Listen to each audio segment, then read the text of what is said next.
Vamos a hablar un poco sobre dengue en poblaciones vulnerables como son los adultos. Afortunadamente para los médicos internistas y nosotros como médicos intensivistas, el dengue no afecta en gran proporción o comparado con la población pediátrica, pero vemos que la afectación se da principalmente en personas con factores de riesgo, como son las comorbilidades y la edad. Y eso es un poco de lo que vamos a hablar sobre el manejo. Obviamente hay muchos conceptos que se asemejan con lo que se ha hablado en las ponencias previas en cuanto al diagnóstico y el tratamiento, y algunas variaciones, obviamente, por la edad y las comorbilidades que la mayoría de estas personas tienen. La temática se guía principalmente en ver las definiciones, que la mayoría ya se vieron: epidemiología, diagnóstico y tratamiento. Pues dentro de las definiciones ya hemos visto que es una enfermedad prevalente en nuestros países tropicales y subtropicales. Hay cuatro serotipos del virus del dengue, que es de la familia Flaviviridae. Ya por todos conocido cómo se transmite por los dos tipos de mosquito.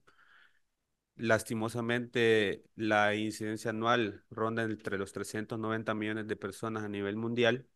Obviamente hay muchos datos que no se tienen porque países como África no se reporta adecuadamente, o no hay un registro diario o una vigilancia epidemiológica de los casos de fiebre por dengue. Hay 96 millones de personas que son asintomáticas, es decir, que a pesar de que pueden transmitir el virus, no tienen síntomas o sus síntomas son muy generales, muy inespecíficos, y son personas que pueden ser foco de transmisión en su población, en su familia, y producir estos brotes que se producen en nuestros países, así como el que estamos viviendo en estos días. De 10.000 a 20.000 personas mueren cada año.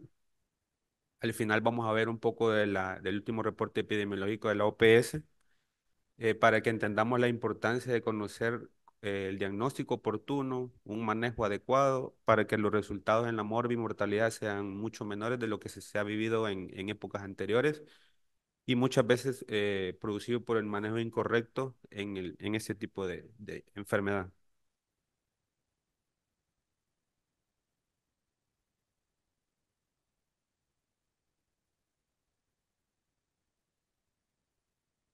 Los factores de riesgo que hemos visto, principalmente extremos de la vida. Los pacientes pediátricos obviamente son los que más se afectan, pero en las personas que nosotros vemos en medicina interna, medicina crítica de adultos, son personas arriba de 65 años. Se ha visto en múltiples estudios de prevalencia para ver los factores de riesgo de evolución a dengue grave, y como vamos a ver más adelante, la edad ronda entre más o menos 46 años. Arriba de 46 años se considera un factor de riesgo para presentar un dengue grave. Dentro de las comorbilidades, las más descritas, obviamente, están los pacientes diabéticos, nefrópatas, enfermedades cardiovasculares, hepatopatías y la obesidad.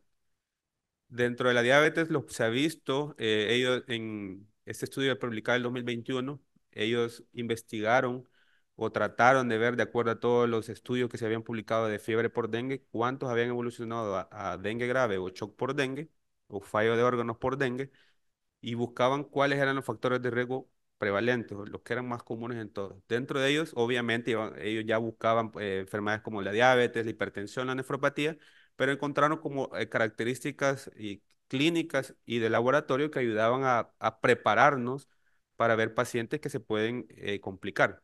¿Cuáles son estos? Los pacientes diabéticos que tienen un mal control glucémico. Todos los que tienen arriba de 7% en su hemoglobina glucosilada se consideran factores de riesgo, obviamente, para cualquier complicación, ya sea enfermedad cardiovascular por diabetes, nefropatía por diabetes, insuficiencia renal por diabetes aguda, infecciones y obviamente el dengue. Si el paciente es diabético y tiene fiebre por dengue, la probabilidad que ese paciente que está descompensado desde hace meses, que evoluciona a dengue grave, es mucho mayor que el paciente que tiene un control metabólico adecuado. Los pacientes hipertensos, eh, además de que su valor de presión arterial es un factor de riesgo para complicaciones propiamente cardiovasculares, también se considera una complicación no tanto del dengue, sino en la reanimación, que va a ser mucho más dificultosa realizarlo en pacientes que tienen una presión arterial descompensada de un paciente que tiene un control adecuado de la misma. Dentro de los síntomas que se encontraron en este estudio, los vómitos, el dolor abdominal sostenido e intenso, los sangrados y la fuga capilar durante la fase febril se consideran como factores de riesgo para evolucionar a dengue grave. El conteo plaquetario, ellos encontraron que los pacientes que en su primer hemograma tenían menos de 100.000 plaquetas tenían mucho más riesgo que los pacientes que tenían arriba de este valor. Igual las transaminasas, si están 3 veces elevadas del límite normal para cada laboratorio, se considera un factor de riesgo junto con la albúmina abajo de 3,5. La albúmina se considera como un factor de riesgo para evolucionar a dengue grave por la probabilidad o la mayor predisposición a una fuga capilar o que la fuga capilar sea mucho mayor que en los pacientes que tienen un valor de albúmina arriba de 3,5. El hematócrito no se considera un factor de riesgo, sino monitorización para la fuga de plasma. La reinfección se considera un factor de riesgo porque el paciente que se ha visto que ya tuvo una infección por dengue tiene un mecanismo fisiopatológico por los cuales los anticuerpos que creó contra la primera infección permiten que es el sistema retículo endotelial, es decir, nuestro sistema inmune innato, absorba mucha más cantidad de carga viral o de partículas virales dentro de la célula y por tanto la virulencia sea mayor y la probabilidad que el segundo caso de dengue sea mucho más grave está descrito ampliamente. La incidencia anual en los pacientes adultos es mucho mayor de dengue grave, según este estudio infecciones por flavivirus, 1,3 por cada 100.000 pacientes adultos evolucionan, si tienen diagnóstico de dengue, evoluciona a dengue grave y en comparación de 0,5 por 100.000 habitantes en los pacientes menores de 13 años. Fisiopatológicamente esto se describe principalmente por la edad, porque son pacientes que tienen hipertensión, son diabéticos, son hepatópatas, tienen obesidad, desnutrición, tienen un daño endotelial crónico per se de la edad, la aterosclerosis y las comorbilidades que obviamente empeoran el daño endotelial, la inmunosupresión, que es crónica propiamente heredada, o eso, las comorbilidades que tengan, y la mayor cantidad de líquido extravascular hace que fisiopatológicamente los pacientes que tienen arriba de 46 o 65 años, según otros estudios, puede evolucionar a un dengue grave. Dentro de las comorbilidades que ya se han descrito para de enfermedad grave están los pacientes hipertensos diabéticos. En esta tabla pueden ver en un estudio que se realizó en África, financiado por el Reino Unido, el 13,4% pacientes eran hipertensos, 7,8 diabéticos, 3,4 obesos y 2,3 artritis reumatoidea. Y otro montón de comorbilidades ronda el 2%, que son pacientes de los 1.800 que se habían descrito al inicio del estudio como diagnóstico de fiebre por dengue habían evolucionado a dengue grave. Las comorbilidades que se habían descrito como factores de riesgo en este estudio también del 2020, si no mal recuerdo, son pacientes que tienen mayor riesgo, son los pacientes cirróticos, nefrópatas, los que tienen inmunosupresión por cualquier tipo de enfermedades, diabéticos e hipertensos. Los que más se asocian a mortalidad, es decir, los pacientes que nos consultan con fiebre por dengue y la mortalidad de ellos o morbimortalidad está aumentada, en primer lugar la nefropatía, en segundo la diabetes y en tercero la hipertensión junto con el embarazo, que es una parte más un poquito complicada y diferente de estos pacientes con comorbilidades. La presentación clínica en los adultos es la misma. Son tres manifestaciones o tres formas en las cuales la enfermedad puede evolucionar. Como ya se ha hablado en múltiples ocasiones, sin signos de alarma, es un paciente que se puede manejar de forma ambulatoria porque son síntomas inespecíficos, mialgias, artralgias, la cefalea, leucopenia y trombocitopenia, que se deben de manejar de forma domiciliar, como ya se mencionó antes. El dengue con signos de alarma, igual los signos de alarma son los mismos que existen para la población pediátrica, son los mismos que se describen para la población adulta. Y el dengue grave, igual la extravasación de plasma, hemorragia severa, el choque por dengue o daño de órganos. Eh, el diagnóstico, como ya lo mencionó la doctora en la ponencia previa, con PCR-RT, el antígeno NS1, anticuerpos IgM, IgG, cada uno se va a ocupar de acuerdo a la evolución que tiene la enfermedad y a las características epidemiológicas que se quieren investigar. El diagnóstico obviamente es clínico, si se rige específicamente por la definición que tenemos ahorita, son 2 días de fiebre más los síntomas inespecíficos, fiebre, artralgia, mialgia, dolor retrocular, leucopenia, la trombocitopenia. Si el paciente se diagnostica como dengue, son las mismas preguntas que se deben de hacer para la población pediátrica, son las mismas de adulto. ¿En qué fase del dengue se encuentra? ¿Cuántos días lleva? ¿Cuál es el riesgo que tiene el paciente? Si tiene signos de alarma, obviamente para la población adulta es mucho más fácil preguntarle, aunque en nuestra población lo que se ha visto es tratar de ocultar síntomas, tratar de enmascarar los días de evolución de la enfermedad para no recibir como la reprimenda de por qué viene a consultar tarde o por qué viene hasta ahorita cuando ya tienen los signos de alarma, que es algo de lo cual el sistema de salud debe cambiar para mejorar la comunicación entre el paciente y el médico o el personal de salud. ¿Cuál es el estado hemodinámico de hidratación? Esto es bien importante porque los pacientes adultos, o en la población que nos consulte, sea independientemente niños, adultos, embarazadas, lo que tenemos que primero buscar signos de alarma, signos que nos están diciendo que el paciente está hipoperfundido, que puede tener daño renal, sistema nervioso central, miocárdico, daño hepático propiamente del virus o secundario al daño endotelial que estos presentan, o en nuestro caso, que es lo que vamos a ver, que la morbilidad que tiene se va a descompensar por la presencia del virus. ¿Requiere hospitalización? Que esa es una de las preguntas más importantes. ¿A qué paciente vamos a ingresar? Y es un poco de lo que vamos a ver un poquito adelante. Este algoritmo lo vieron en la ponencia anterior, es la atención de los pacientes sospechosos de dengue.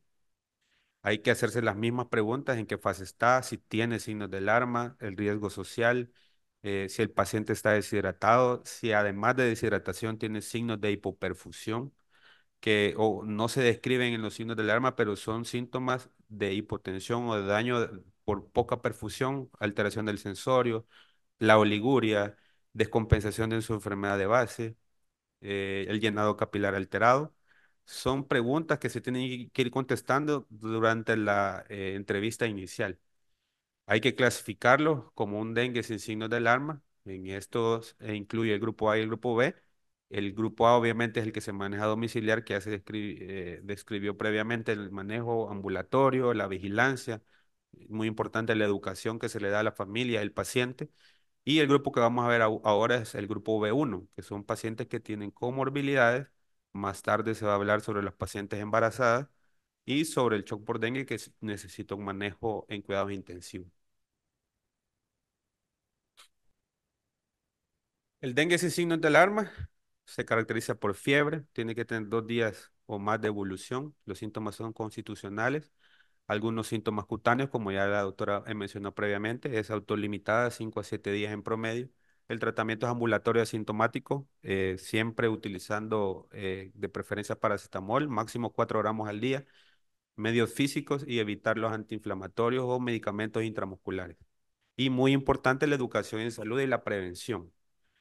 Es importante educar al paciente de qué tiene, explicarle qué tiene, en qué fase tiene, de las palabras más simples, explicarle cuánto o qué es lo que se planea hacer, cuándo va a consultar nuevamente, qué signos o síntomas tiene que tener que va a hacer que ese paciente regrese al sistema de salud, qué hospitales tiene disponibles o qué centros de salud tiene disponibles para visitar si tiene algún signo o síntoma de alarma, explicarle la necesidad de un aislamiento, utilizar mosquiteros, prevenir la propagación dentro de la familia, buscar focos que tienen índice larvario o que tienen larvas presentes para reducir la propagación de la enfermedad en su comunidad y educarlo de la importancia de las complicaciones que puede tener.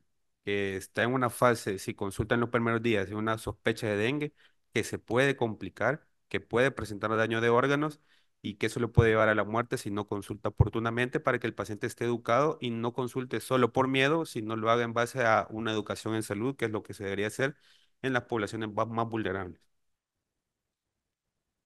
¿A quién se va a enviar a la casa? Los pacientes que orinan una vez cada 6 horas por lo menos, no tienen signos de alarma, no tienen comorbilidades descompensadas o no tienen condiciones asociadas o riesgo social.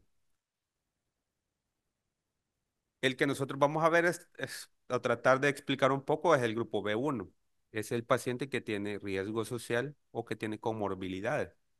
Además de eso, que le da representa un factor de riesgo. En el caso de nosotros, en medicina interna, los pacientes que tienen arriba de 65 años, que tienen obesidad, hipertensión, diabetes, asma, daño renal, nefrópata, que están en hemodiálisis, que tienen inmunosupresión por VIH, por esteroides crónicos, enfermedades de colagenopatías, tratamientos anticoagulantes, enfermedades, hepatopatías crónicas. Esos pacientes son de riesgo. Y lo más importante es lo que dice al final, bueno, no al, al final de de la lámina dice que es posible remisión al hospital. Tampoco quiere decir que todo el paciente que tiene nefropatía y que tiene dengue se tiene que referir a un hospital. Si el paciente no tiene síndrome de alarma o no tiene descompensación de su enfermedad de base, no tiene por qué consultarse a un hospital de segundo nivel y mucho menos a un tercer nivel. Obviamente es mucho más de riesgo, se tiene que citar al paciente en 24 horas, 24 horas para una evaluación, tomarle exámenes si son pertinentes y no solo manejar el dengue, sino tomar en cuenta las comorbilidades.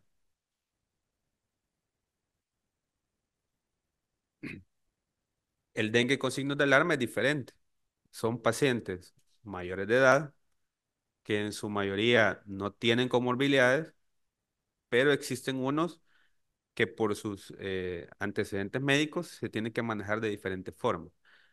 ¿Qué caracteriza al dengue con signos de alarma? La fuga de plasma. Y eso va a dar la mayoría de los síntomas de alarma por los cuales los pacientes consultados son los que nosotros tenemos que preguntar para determinar el riesgo de evolución a dengue grave y la muerte. El daño a órgano es una posibilidad, es un inicio de daño a órgano, ya sea hepático, cardíaco, renal, intravascular. El endotelio se considera un órgano últimamente por la gran capacidad inmunológica y la gran autorregulación que tiene de muchos órganos principales de nuestro cuerpo. El ingreso hospitalario es necesario. Este paciente no se puede manejar de forma ambulatoria. Tiene que ingresar a un hospital, ya sea de segundo nivel o tercer nivel, si la comorbilidad así lo amerita.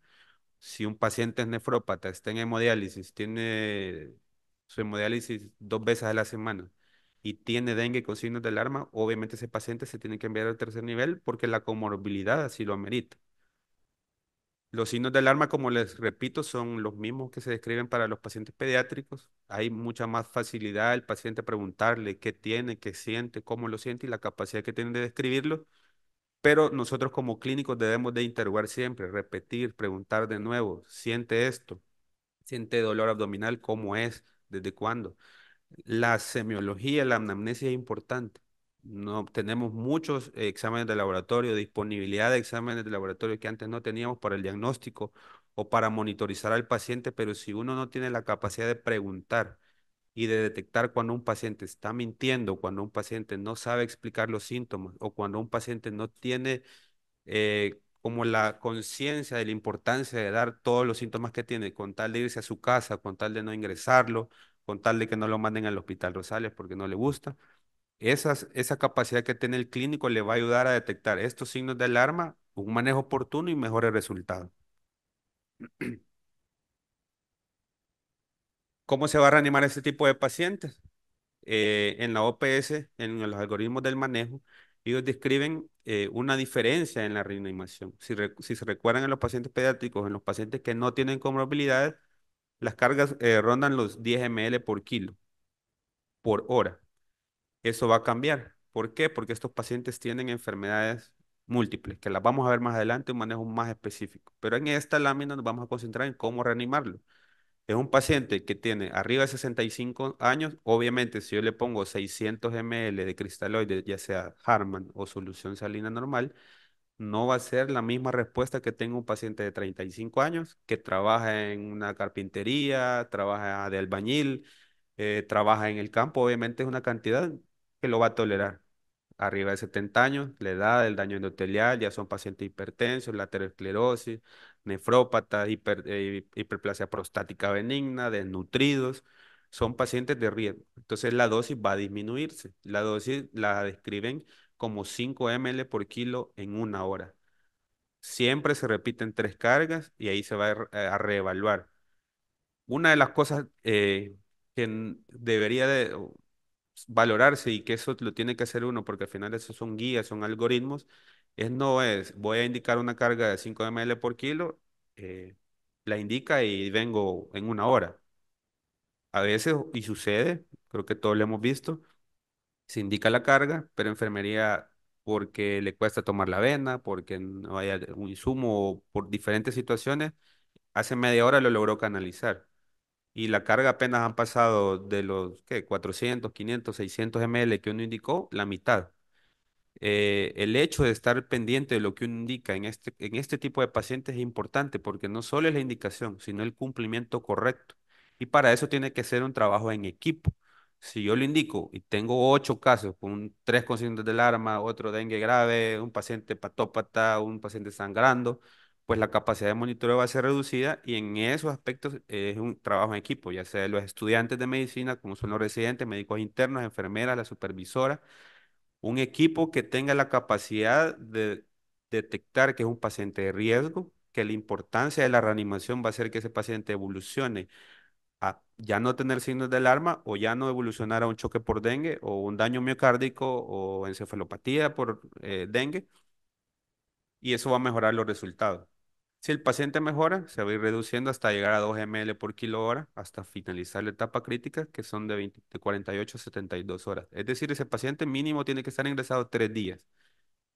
Ocurre que exigen el alta, ocurre que se descompensan ingresados porque hizo hiperglicemia, porque hizo hipercalemia, porque hizo edema agudo de pulmón, porque no se le ha hecho la hemodiálisis, por vómitos, cetoacidosis, un montón de complicaciones que es normal que se descompensen con este tipo de infecciones.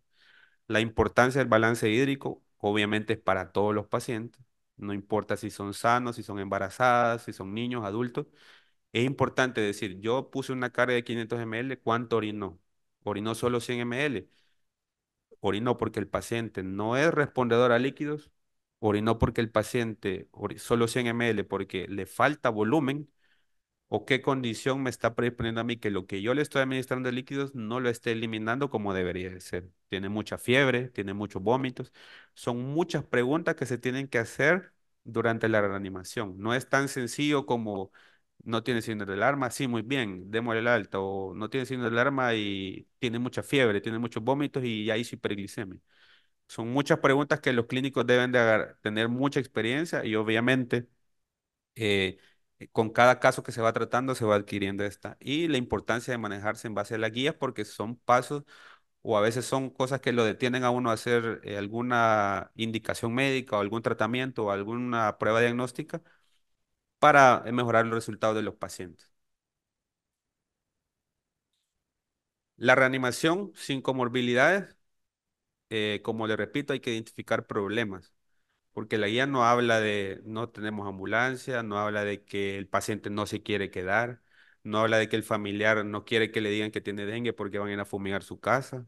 Hay un montón de situaciones que el médico lastimosamente tiene que manejar a la familia, explicarle muy bien, ver el personal de enfermería si tiene la capacidad de canalizar, asistir a un procedimiento de un catéter venoso central, de monitorizar, llevar una hoja de dengue, que es la que se ha distribuido en los últimos días para un mejor monitoreo de este tipo de pacientes, cómo llenarla, si tiene la concientización de que lo que se está haciendo tiene importancia en el manejo del paciente, monitorizarlo. ¿Cómo lo voy a monitorizar? Pongo una carga de líquidos, pero ¿qué voy a medir? Porque no tiene sentido poner una carga de líquidos y en una hora decir, como la guía dice, reevaluar. Y yo siempre lo pongo en mayúsculas porque es importante decir que lo que yo hice funcionó o no funcionó y si no funcionó, ¿por qué? ¿Qué condición tiene el paciente que no está haciendo que la reanimación esté funcionando? Pero ¿cómo lo voy a reevaluar? Si yo indico una carga de líquido, pero mi turno termina a las 6:30 y ya son las 6 y lo tengo que reevaluar en una hora, el que llega a las 7, ¿qué va a reevaluar? ¿Qué vi? ¿Qué puse en la historia clínica, en el sistema, en el SIS? ¿Cómo lo vi? Tengo que detallar específicamente si el llenado capilar estaba prolongado, cuánto. Si el estado neurológico estaba alterado, cuánto tenía de Glasgow, ya sea para niños o adultos, o FOR, o la escala de neurológico que describan, pero describir cómo estaba el paciente. Poner preguntas específicas como cuando uno iba a hacer la historia clínica psiquiátrica. ¿Qué es lo que vea? Luces, veo enanitos en esos tipos de frases, ponerlas en la historia clínica para que el que evalúe la siguiente hora, si no soy yo, porque idealmente tendría que ser el mismo, pero si no lo estoy haciendo yo, ¿qué fue lo que vi que me predispuso a iniciar la reanimación para que lo reevalúe y sepa si mejoró o no? Si hay mejoría, se va a ir reduciendo de 2 ml por kilo hora la administración de líquidos para evitar la fuga más de cristaloides. Si nosotros nos recordamos, si pasamos 500 ml de cristaloides, en 15 minutos la mitad ya no está intravascular. Y eso es en pacientes sanos. sumémosle que tiene un daño endotelial, sumémosle que ya tiene daño endotelial crónico, pues obviamente ese líquido intravascular va a fugar casi en su totalidad y la reanimación no va a tener los efectos que nosotros queremos, sino deleterios, que es las complicaciones que más vemos nosotros en los centros hospitalarios. Ya se reanimó 3 veces, como decían, en una unidad de salud. Llega a hospital segundo nivel y lo vuelven a reanimar con una o dos cargas. En la referencia se envía a tercer nivel porque se complicó. Llega en edema de pulmón, pero como no dice que tiene ya 3, 5 cargas, se vuelve a indicar otra carga de reanimación. Entonces, la comunicación, la reevaluación, como la hice, por qué refiero al paciente y todo lo que se le ha hecho, si se le puso antipiréticos, a qué hora fue, porque le pusieron antes de irse y llega con fiebre a la unidad de salud, la enfermera dice, tiene fiebre, pues cumplamos el paracetamol, ya lleva 2 gramos y apenas lleva 2 o 3 horas en el sistema de salud. Se va a pasar la dosis, el riesgo de hepatotoxicidad va a aumentar y son complicaciones que se van sumando al manejo. ¿Por qué? Por la mala comunicación que se tiene dentro del mismo sistema o de las redes integradas de salud. ¿Qué pasa si el paciente evoluciona mal? Va a llegar a un choque por dengue, va a presentar signos de hipoperfusión. ¿Qué es lo que debemos ver? El paciente idealmente, cuando son pacientes sanos, taquicárdicos. Pero recordemos que los pacientes que son hipertensos, que tienen cardiopatía, toman carvedilol, atenolol, propranolol. Entonces la taquicardia no se va a ver porque está enmascarada con los fármacos. Si toma, porque tiene una FA, toma anticoagulante y llega y tiene epistaxis y tiene un hematoma en la rodilla, pero tiene una anticoagulación errática y en sus controles ha sido malo. Entonces ese paciente no se va a considerar como un signo de alarma porque sus fármacos o su condición premórbida está predisponiendo a que presente signos que no tienen nada que ver con el dengue.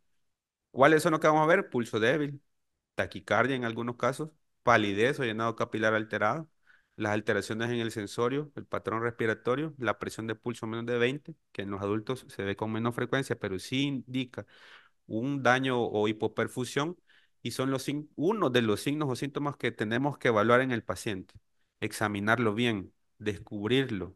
No tiene edema y el pantalón de alguna mujer puede ir bien socado y nunca le han levantado para ver si tiene fobia, para ver si el llenado capilar está alterado.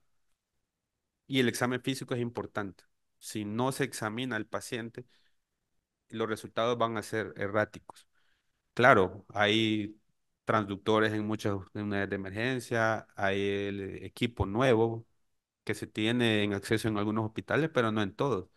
Venir a hablar de protocolos POCUS, VEXUS, resonancia para ver el daño miocárdico, tomar biopsia sería hablar en el aire. Lo ideal es eso, claro, pero en las unidades de salud, hospitales de segundo nivel no tienen eso. Entonces, el examen físico tiene que ser detallado y completo para mejorar los resultados y detectar signos de choque. ¿La importancia cuál es? Los pacientes en 1 o 2 horas, si recordamos cómo se reanimaba el paciente con choque por dengue, en 1 hora yo ya tendré que haber administrado de 20 hasta 30 ml por kilo en 15 minutos. Es decir, el paciente promedio de 60 kilos recibiría 3,6 litros en 1 hora. Eso es muy difícil en nuestro sistema de salud. Indicar 3 cargas y que en 1 hora estén administrados 3,6 litros de cristaloides para reanimar ese tipo de pacientes que lo necesitan, porque la reanimación inicial es la que es la base de los médicos de tercer nivel o de segundo nivel incluso que recibimos referencia. Si el manejo inicial, la estabilización no fue correcta por la dosis, por el tipo de medicamento, porque se ocupó más medicamentos de lo que se debe ocupar, pues obviamente, como nosotros decimos, ya vamos con las patas hinchadas y los resultados van a ser mucho peores. La reanimación inicial de 20 ml por kilo en 15 minutos. Si es necesario ponerle 2 accesos periféricos y pasarle, supongamos que pesa 60 kilos. La primera serían 1,2 litros a chorro, es decir, en 15 minutos. Doctor, pero tiene una vena mala y está pasando a gota lenta. Pues canalicémosle otra y pasémosle 600 en una, 600 en otra, para que la reanimación sea adecuada. Necesita un acceso venoso porque no se puede tomar una vena periférica. Llamémosle al personal más capacitado para iniciar la reanimación de forma correcta, porque el tiempo es oro, como en los infartos, como en los ACVs, como las hemorragias subarachnoideas, todo es tiempo y en esta es lo mismo. Y el uso de vasopresores, es muy importante no tenerle miedo al inicio de vasopresores. No decir, noradrenalina, dopamina. Lo que tenga, es que no tengo noradrenalina, solo adrena. Pues adrena, póngale.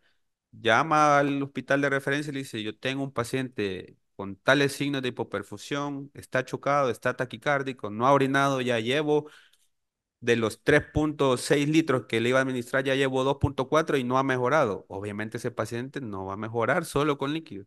Y aunque mejore, es un paciente de riesgo. Yo ya tengo que ir diciendo, ¿y la ambulancia dónde está? Que anda dejando un paciente en mate, que se regrese rápido.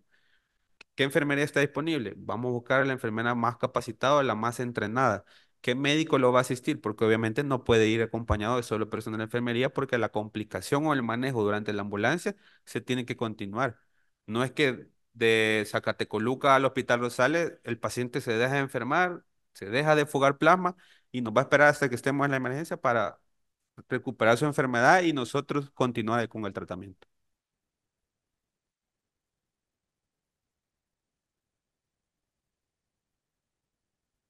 No mejoró. Ya lo reanimé, estoy esperando la ambulancia, estoy valorando iniciarle vasopresores, busco en farmacia qué vasopresor tengo, leo la dosis que le toca al paciente por el peso ideal. No es que si pesa 120 kilos lo voy a calcular a ese peso porque me voy a pasar, es en base al peso ideal. En base al peso ideal se hace la reanimación, los vasopresores y los fármacos. Primero, valorar la función cardíaca. Doctor, pero no tengo ecocardiograma.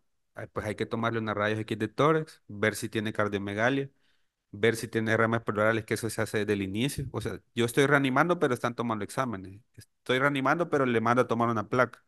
Estoy reanimando, pero le tomo un electrocardiograma. Estoy reanimando, pero el interno le está tomando gases arteriales.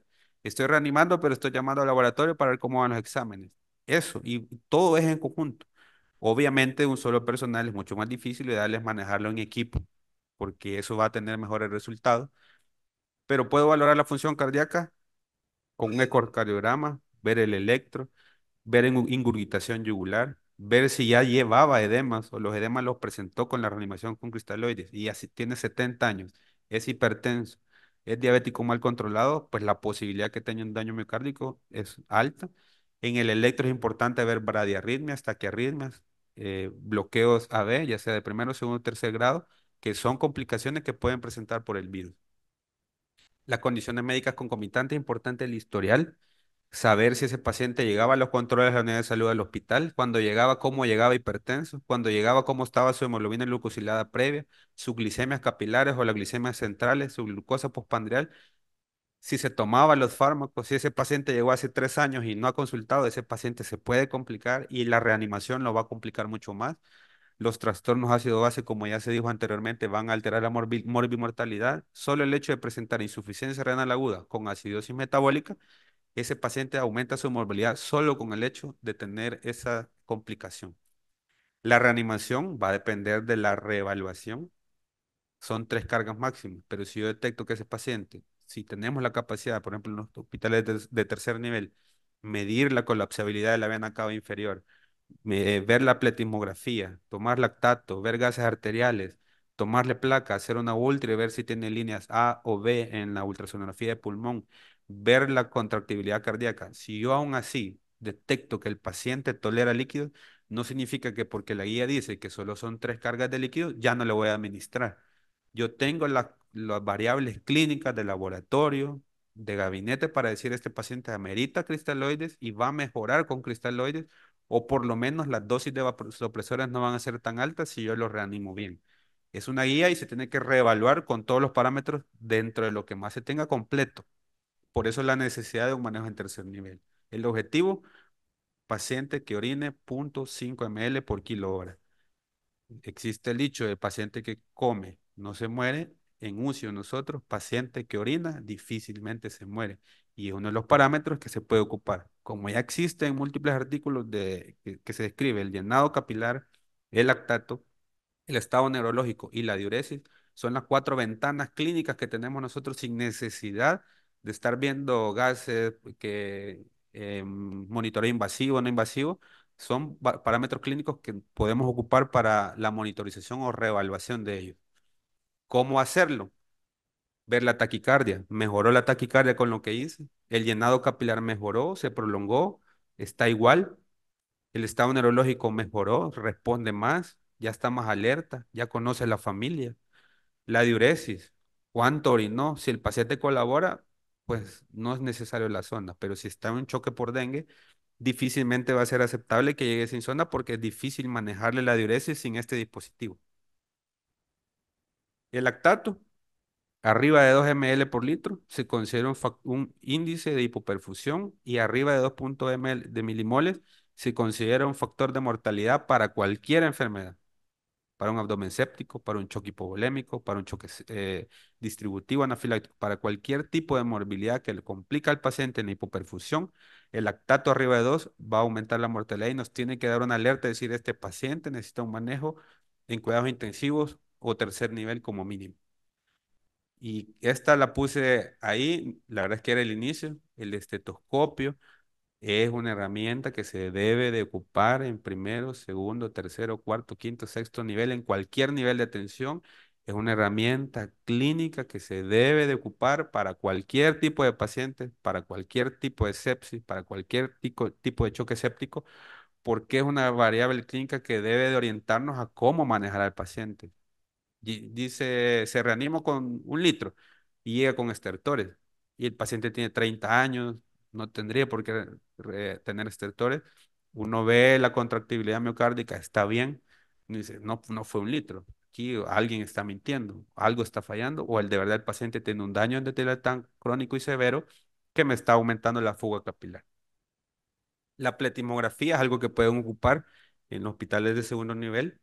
eh, la gráfica es de un estudio que se publicó hace como 2 años.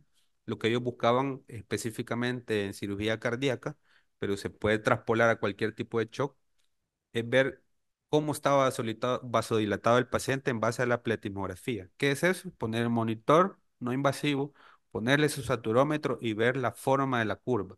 Con eso yo puedo ver. El paciente respira y varía en la amplitud. La amplitud, si ustedes ven, es como, digamos, la altura de la onda. Está variando. Con cada latido varía. Y conforme el paciente respira, varía mucho más. Eso es variabilidad. Y eso me indica a mí que el paciente está vasodilatado. Eso es como lo más fácil de ver. Soy más acucioso, veo la forma. Si ustedes ven en la gráfica a su derecha, ven 3 curvas de pletismografía de pacientes vasodilatados, que son el 4, 5 y 6. A su izquierda la vasoconstricción, que es algo de lo cual no vamos a hablar ahorita, pero la morfología normal tiene un volcancito y una onda dicrota, que es al final en la normal, donde dice clase 3. Esa onda dicrota significa la fase de la diástole y luego iniciar el siguiente latido. Eso es lo normal. Si ustedes ven el 4, ya no es, la amplitud aumenta, es decir, es mucho más alta y la onda dicrota está más abajo, digamos, casi en la línea de base o va desapareciendo. Ese es el estadio clase 4. Ese paciente está vasodilatado. ¿Cuál es el 5? Ya no tengo la onda dicrota. Ya es solo un volcancito, como que si fuera un electrocardiograma en B5, B6. No tiene onda dicrota, ese paciente está más vasodilatado. ¿Cuál es la 6? Que es la más severa. La onda dicrota, en vez de estar al finalizar la sístole, se ve invertida. Entonces, con esa morfología, si yo me la aprendo y digo yo, bueno, no tengo eco, no tengo gases, no tengo electro porque se arruinó ayer, voy a poner la pletismografía y voy a ver la curva. Voy a ver el llenado capilar y con esas dos cosas me voy a llegar y lo voy a ocultar. Y yo mismo lo voy a ocultar en 1 hora y voy a ver si el murmullo disminuyó, si escucho broncoespasmo, que es algo que la verdad es que no recuerdo haberlo leído, pero cuando el paciente se está sobre reanimando, hay una fase intersticial, si no me recuerdo, que hacen broncoespasmo. Entonces el paciente llega con esteroides, metilprednisolona, y lo que está haciendo es evolucionar del edema intersticial al edema agudo de pulmón completamente o derrames pleurales. Otra forma de presentación, un montón, renales, gastrointestinales, lo que ustedes quieran. El dengue puede dar lo que ustedes quieran. Díganme una enfermedad y la puede dar, porque son mecanismos fisiopatológicos guiados por complemento e interleucina.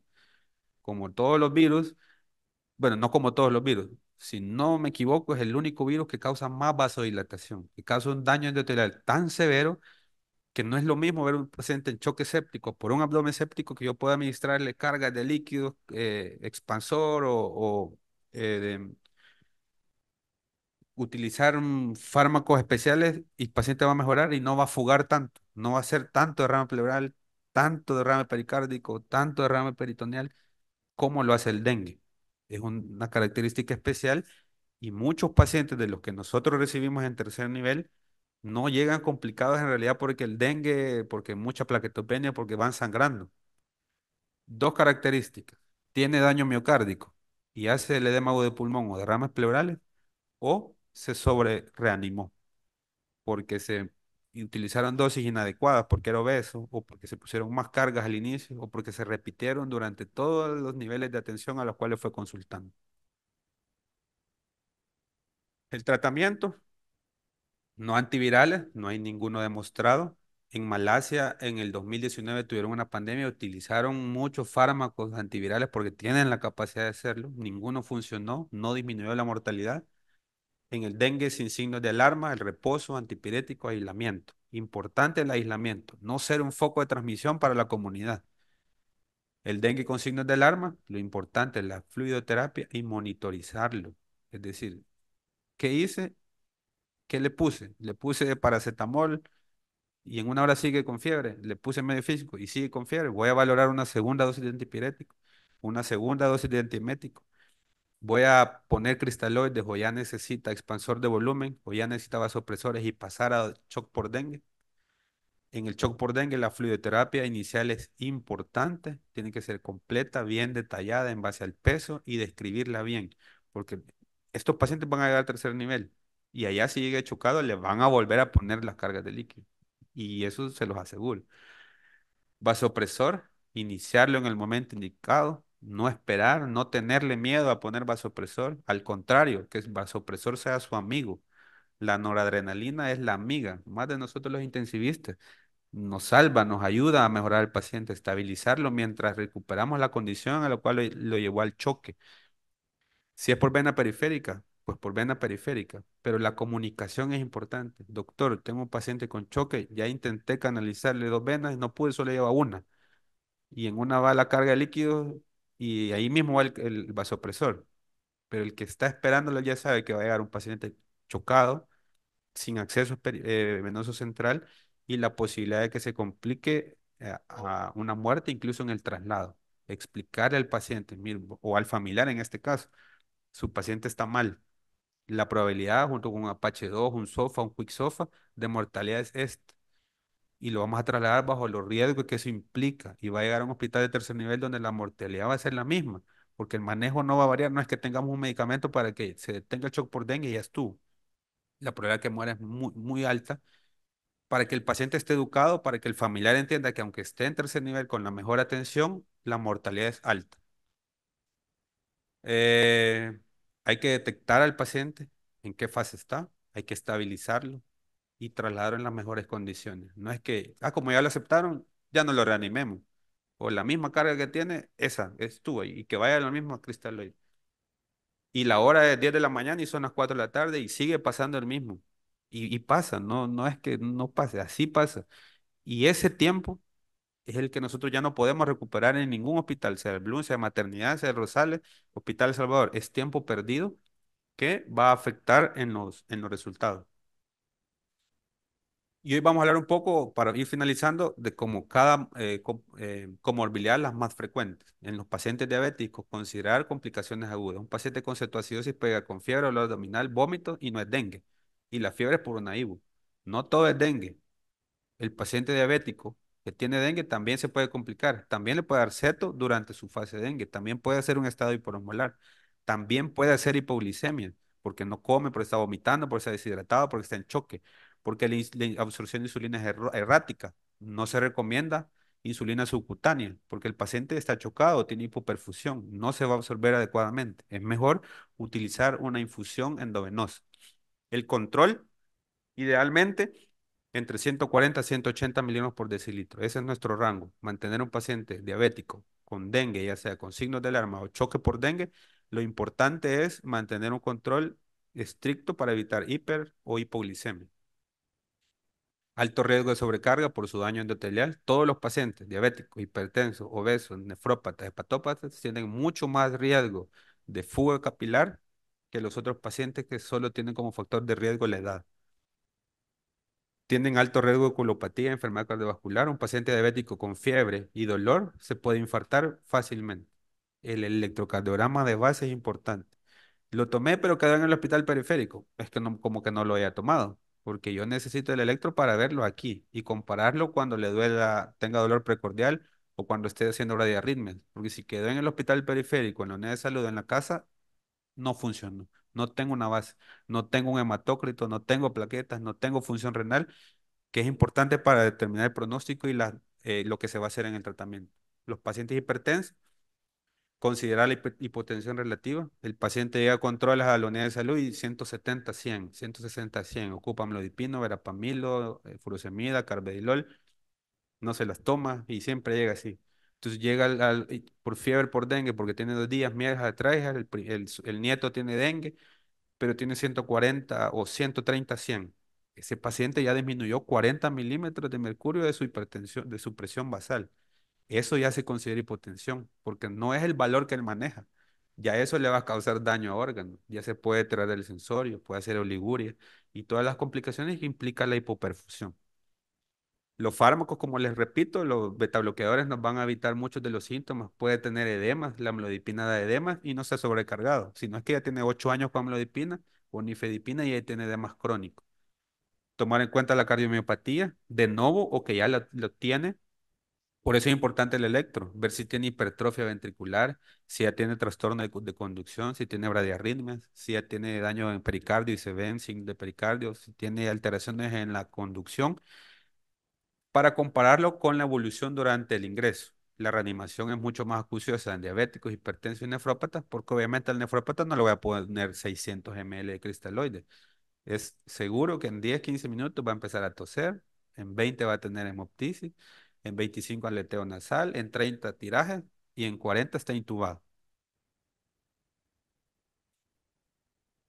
En ICC hay que detectar si el paciente está en insuficiencia cardíaca, es decir, si el paciente en realidad tiene disnea y no la tenía cuando llegó, ese paciente está en ICC. La causa obviamente va a ser o un edema agudo de pulmón o un derrame pleural o derrames pleurales, que es lo que se ve en embarazadas. De 6 7 embarazadas de la UCI de maternidad, 5 por derrames pleurales y edema de pulmón y 2 por choque por dengue. Es lo que más se ve cuando se complican. Por eso hay que saber si ese paciente antes, si tiene diabetes, hipertensión, ya tenía signos de ICC, porque eso me va a dificultar a mí la reanimación. Se chocó, pues difícilmente vamos a seguir el algoritmo de 5 ml por kilo en 1 hora o en 30 minutos, mucho menos el de 20 ml por kilo a chorro. Lo inicial, vasopresores, y en un tercer nivel, por las condiciones que tenemos, valorar si el paciente necesita dobutamina o leucimendan, que son fármacos que le van a ayudar a su contractibilidad y lo que van a hacer es van a ir jalando un poquito de líquido de los pulmones y del derrame pleural para que el corazón lo logre manejar, se contraiga mucho más fuerte y mejoren sus síntomas. El diurético se puede ocupar si ya tiene insuficiencia cardíaca en pacientes con dengue. Ya cuando está llegando a la fase de efervescente se puede utilizar, pero en ICC, si se ocupa diurético y tiene dengue, es un factor de riesgo de mortalidad muy alto. Es decir, si el paciente no orina y tengo que ocupar diurético para disminuir el edema de pulmón o los derrames, es probable que ese paciente no logre salir. Y en bradiarritmias, ocupar atropina, que es lo que se tiene en nuestro sistema de salud, pero considerar marcapaso.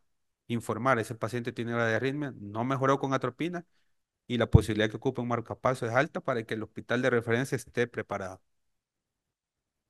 Pacientes en IRC o nefropatía. Perdón por estar un poco cargada, pero aquí este estudio fue, si no me equivoco, en Taiwán.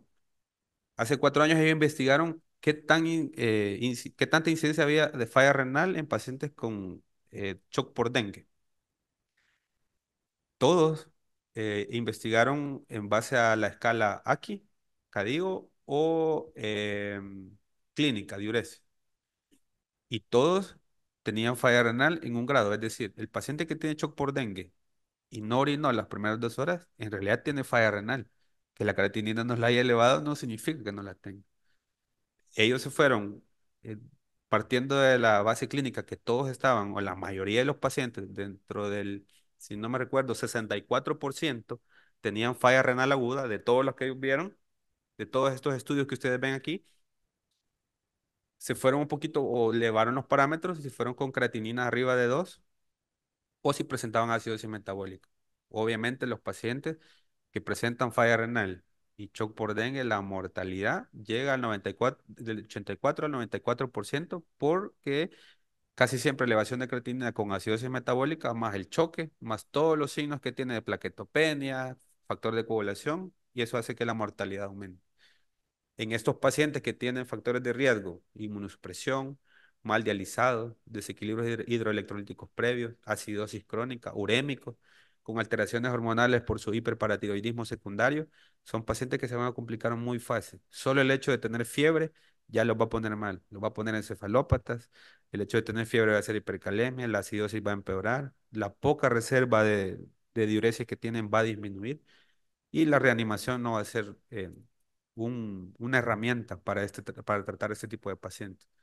No utilizar los cristaloides por el alto riesgo. Yo consideraría que en el caso de ellos, utilizar 3 cargas a 5 ml por kilo en una hora es mucho. Clínicamente, con una carga, yo ya debería decir, no, este paciente no va a mejorar con cristaloides, me evito el riesgo de que haga edema de pulmón y mejor inicio vasopresores y refiero al tercer nivel. La terapia de sustitución renal es obviamente, algo que le va a ayudar a controlar su morbilidad, porque los pacientes nefrópatas en nuestro sistema de salud obviamente están una diálisis subóptima, ya sea peritoneal o hemodiálisis, por muchos factores, y eso va a hacer que su morbilidad aumente y por tanto va a ayudar. Si el paciente está chocado, no la hemodiálisis, sino hemodiafiltración, que se tiene acceso ya en nuestro sistema de salud, y eso va a mejorar la respuesta o digamos, la uremia para que la respuesta sea mucho mejor. Obesidad, una pandemia, es una enfermedad.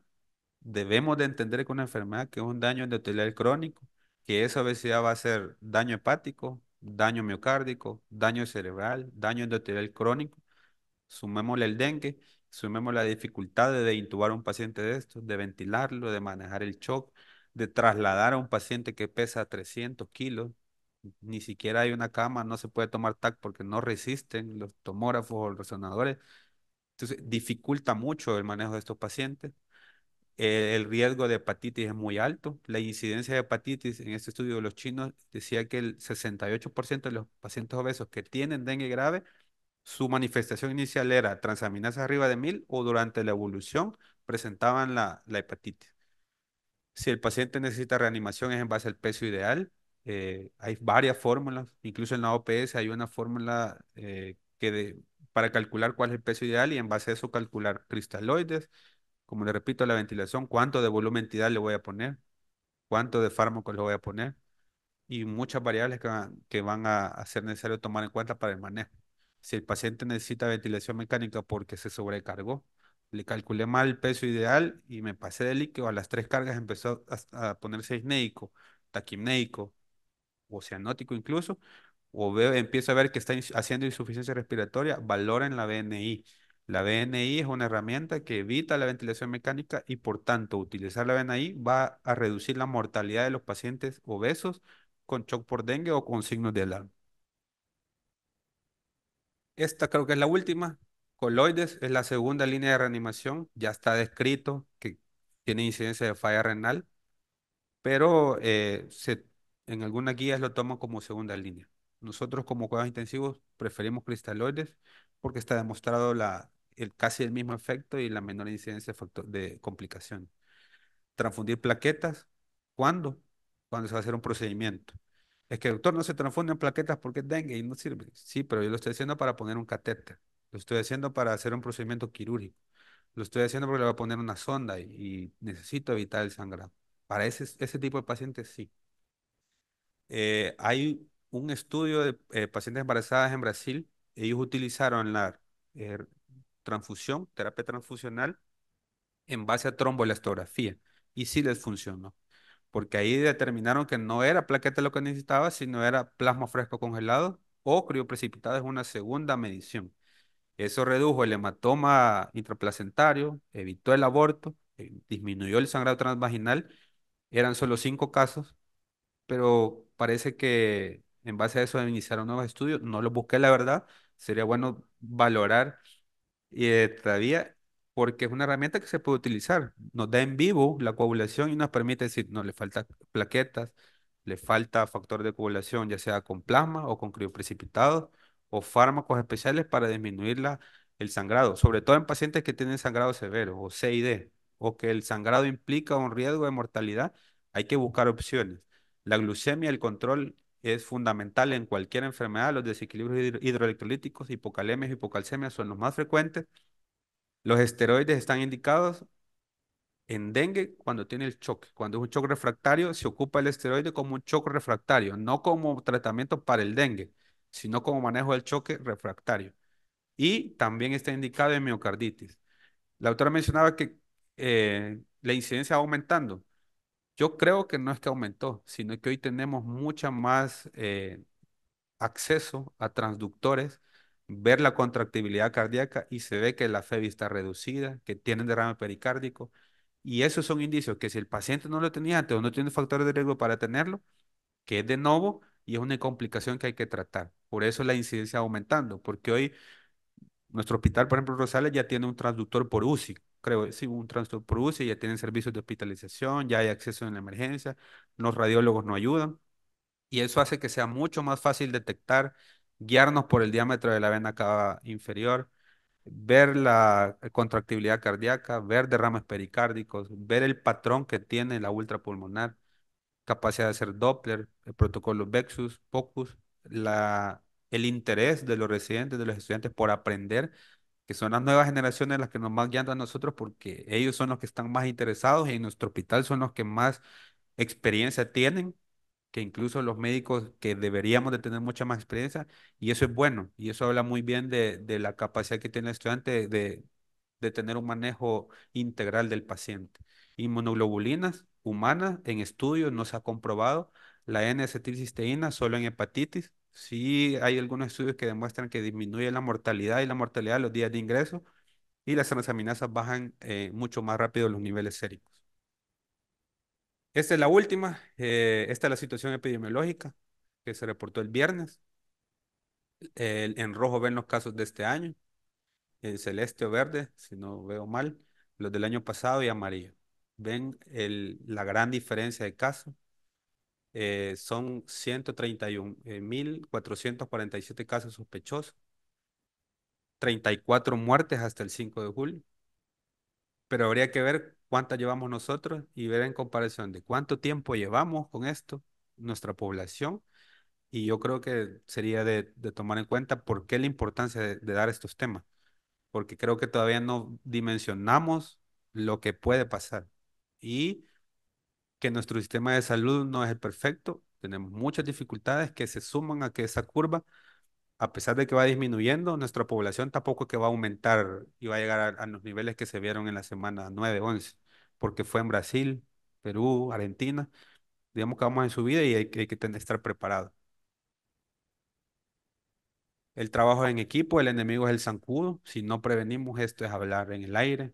Si no vamos a nuestro hogar y ver si hay criaderos, si no vemos en la comunidad cómo podemos ayudar, el dengue se va a seguir propagando porque no tenemos una educación en salud en la población completa. Y ir a eliminar un criadero es mucho más fácil que poner noradrenalina, vasopresina, epinefrina, dobutamina, un ventilador por 20 días, hemodiafiltración. Es mucho más barato. Gracias.